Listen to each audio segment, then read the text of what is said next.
ஸ்ரீ சங்கரா TV நேயர்களுக்கு வணக்கம். சுபதினம் நிகழ்ச்சியில் அனைவரையும் சந்திக்கிறதுல மிகவும் மகிழ்ச்சி. இன்னைக்கு ஜூலை மாதம் 4ஆம் தேதி சனிக்கிழமை. இந்த நாளுக்கான 12 ராசிக்கும் பலன் மற்றும் பரிகாரத்தை பார்க்கலாம். அதனைத் தொடர்ந்து நமக்கு ஒரு அழகான கேள்வியும் உண்டு. மேஷராசி அன்பர்களுக்கு இன்றும் சந்திரன் ராகுடன் இருக்கிறார். காலசர்ப்ப தோஷத்தில் அமைந்திருக்கக்கூடிய இன்றைய கிரகநில அமைப்பில் மேஷராசி அன்பர்களுக்கு லாபகரமான நாளாக இருக்கும். இருந்த போதிலும் 7.5 சனியின் தாக்கத்தினால் செலவுகள் அதிகரிக்கலாம். வியாபாரிகளும் தொழிலதிபர்களும் இன்று உங்களினுடைய வரவு செலவு கணக்கை பார்த்து கொள்வது நல்லது. ரிஷபராசி அன்பர்களுக்கு இன்று புதிய மனிதர்களின் நட்புகள் கிடைக்கும். இந்த நட்புகள் உங்களுக்கு தொழில் மற்றும் வியாபாரத்திற்கு மிகுந்த ஒரு லாபத்தை தருவதாகவே அமையும்.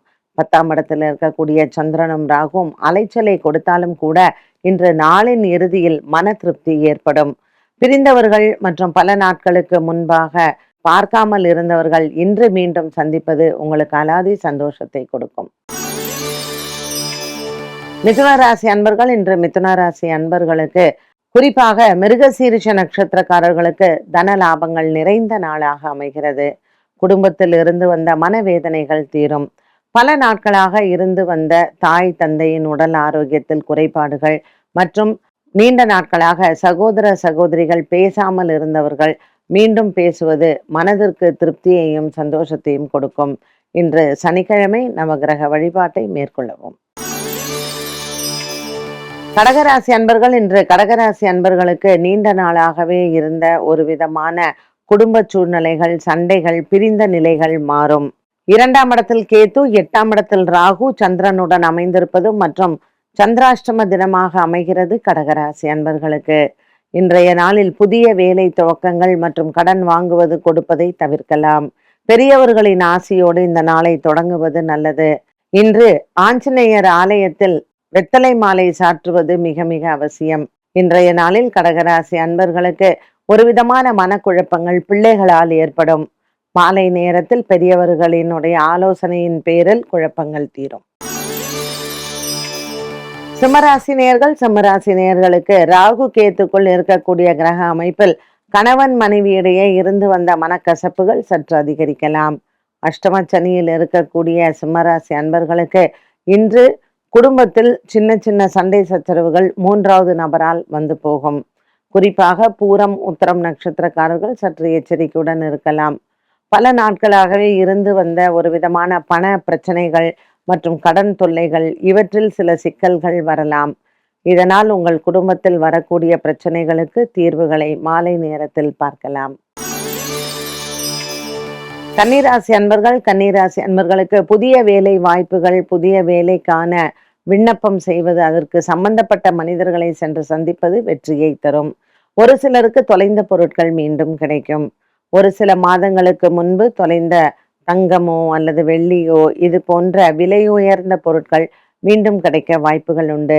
வீரபத்ரருக்கு வெற்றிலை மாலை சாற்ற மறைமுக எதிரிகளால் இருக்கக்கூடிய தொல்லைகள் மாறும். துலாம் ராசி அன்பர்களுக்கு இன்று எண்ணற்ற நல்ல செய்திகள் காத்திருக்கிறது. குடும்பத்தில் ஒரு சில சுப செய்திகள் உண்டு. பல நாட்களாக உங்களினுடைய திருமண விஷயங்கள் தடை அல்லது உங்கள் முயற்சிகளில் இருக்கக்கூடிய ஒரு சில தோல்விகளுக்கு இன்று நல்ல ஒரு மாற்றத்தை பார்க்கலாம். பிள்ளைகளால் மன நிம்மதியும் சந்தோஷமும் கிடைக்கும். துலாம் ராசி அன்பர்களுக்கு இந்த நாளில் நீங்கள் எடுத்துக்கொண்ட வேலைகள் அனைத்தும் வெற்றியை தரும். விருச்சிக ராசி அன்பர்களுக்கு இன்று கொடுக்கல் வாங்கலில் இருந்து வந்த பிரச்சனைகளுக்கு நல்ல ஒரு மாற்றம் உண்டு. 7ஆம் இடத்தில் இருக்கக்கூடிய செவ்வாய் மற்றும் 8ஆம் இடத்தில் இருக்கக்கூடிய சூரியன் விருச்சிக ராசி அன்பர்களுக்கு காதலர்களுக்கு இடையே சின்ன சின்ன வாக்குவாதங்கள் வந்து போகலாம். நவகிரக வழிபாடை இன்று செய்வது மிகவும் நல்லது. விநாயக பெருமானையும் நவகிரகங்களையும் வழிபாடு செய்ய இன்று நீங்கள் எடுக்கக்கூடிய முயற்சிகள் வெற்றியடையும். தனுசு ராசி நேயர்களுக்கு தாய் தந்தை இடத்தில் இன்று வாக்குவாதங்கள் வரலாம். உடன் பிறந்தவர்களிடத்தில் சொத்து தகராறில் அல்லது கொடுக்கல் வாங்கல் ஆகியவற்றில் இன்று வாக்குவாதங்கள் அதிகரிக்கும். ஆகையினால் இன்று பேச்சுவார்த்தைகளை தவிர்ப்பது நல்லது. பழைய நண்பர்களை சந்திப்பது மற்றும் பழைய நண்பர்களிடத்தில் உங்களுக்கு இருக்கக்கூடிய ஒரு மிகப்பெரிய நன்மைகளை இன்றைய நாளில் நீங்கள் பகிர்ந்து கொள்ளலாம். தனுசு ராசி நேயர்களுக்கு இன்று நண்பர்களால் நன்மைகள் உண்டு. மகர ராசி நேயர்களுக்கு இன்று ஒரு விதமான மனக்குழப்பங்கள் தீரும். குடும்பத்தில் இருந்து வந்த ஒருவித பகை மாறும். மகர ராசி அன்பர்களுக்கு ராசியில் இருக்கக்கூடிய சனி பகவான் 3ஆம் இடத்தில் சஞ்சாரம் செய்கிறார். இன்றைய நாளில் உங்களினுடைய நண்பர்களிடையே இருந்து வந்த பகை தீரும். மகர ராசி அன்பர்களுக்கு இன்று மனதில் இருக்கக்கூடிய குழப்பங்களுக்கும் விடை உண்டு. கும்பராசி அன்பர்களுக்கு ராசியில் இருக்கக்கூடிய சந்திரன் மற்றும் ராகு பகவானால் சின்ன குழப்பங்கள் வந்து போகும். 6ஆம் இடத்தில் இருக்கக்கூடிய குரு மற்றும் சுக்கிரன் தன லாபத்தை கொடுப்பார். நீண்ட தூர பிரயாணங்கள் ஒரு சிலருக்கு உண்டு.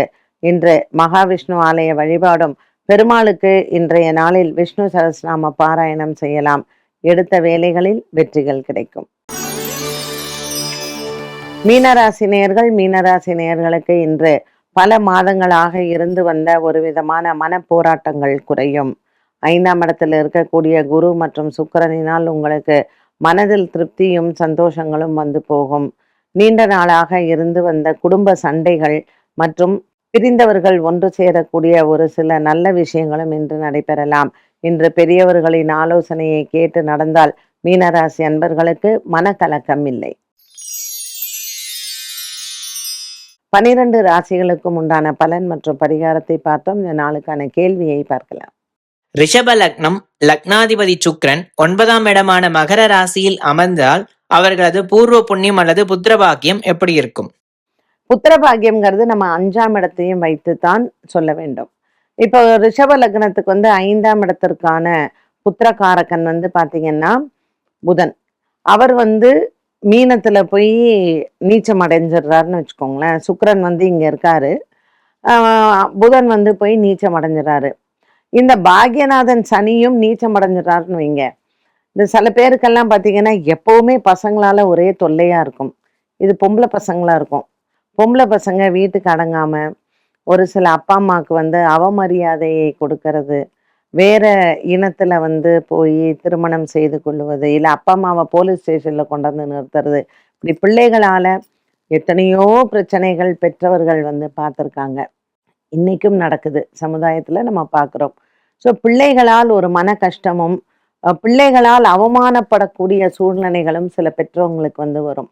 அப்போ நான் இன்னைக்கு சொன்ன மாதிரி நான் ஒரு உதாரணம் தான் நான் சொன்னேன். உடனே உங்க ஜாதகத்தை பார்த்து எடுத்துட்டு ஐயோ இப்படி இருக்கு அதனால என் பையன் நாளைக்கு என்ன போலீஸ் ஸ்டேஷன் அப்படி சொல்லாதீங்க. ஏன்னா உங்க ஜாதகத்துலயும் அதுக்கான இது இருக்கணும். அதாவது பெற்றவங்களுக்கு ஒரு அவமானம் வர்றதுக்கு பிள்ளைங்க பண்ணும்போது பிள்ளைங்க ஜாதகத்திலையும் அப்பா அம்மா ஸ்தானம் சரியில்லாமல் இருக்கணும். அப்படியெல்லாம் இருந்தாதான் அந்த மாதிரி குடும்பத்துல இருக்கும். அதனால உடனே நம்ம கற்பனை பண்ணிக்கிறது தப்பு. இன்னைக்கு கிரி கேட்ட கேள்விக்கு லக்னகாரகன் சுக்கிரன் பாக்யஸ்தானத்துல போய் மகரத்துல இருந்தால் அவளுக்கு புத்திர பாக்கியம் எப்படி இருக்கும்னு கேட்டார். ஸோ இது ஒரு காமன் கொஸ்டின் தான். பட் இதுல நிறைய பிரான்ச்சஸ் அவுட் இருக்கும். அதனால இன்னைக்கு நான் அது சம்பந்தப்பட்ட ஒரு விஷயத்துல ஒரு சின்ன இதை நான் ஆட் பண்ணி உங்களுக்கு எல்லாருக்கும் சொன்னேன். ஏன்னா புத்திர பாக்கியம் அப்படிங்கிறது வெறும் ஒரு இதை மட்டும் வச்சு நம்ம முடிவு பண்ண முடியாது. என்ன நேயர்களே, இன்றைய சுபதினம் நிகழ்ச்சி அனைவருக்குமே பயனுள்ளதாக அமைந்திருக்கும். மீண்டும் சந்திக்கும் வரை நன்றி, வணக்கம்.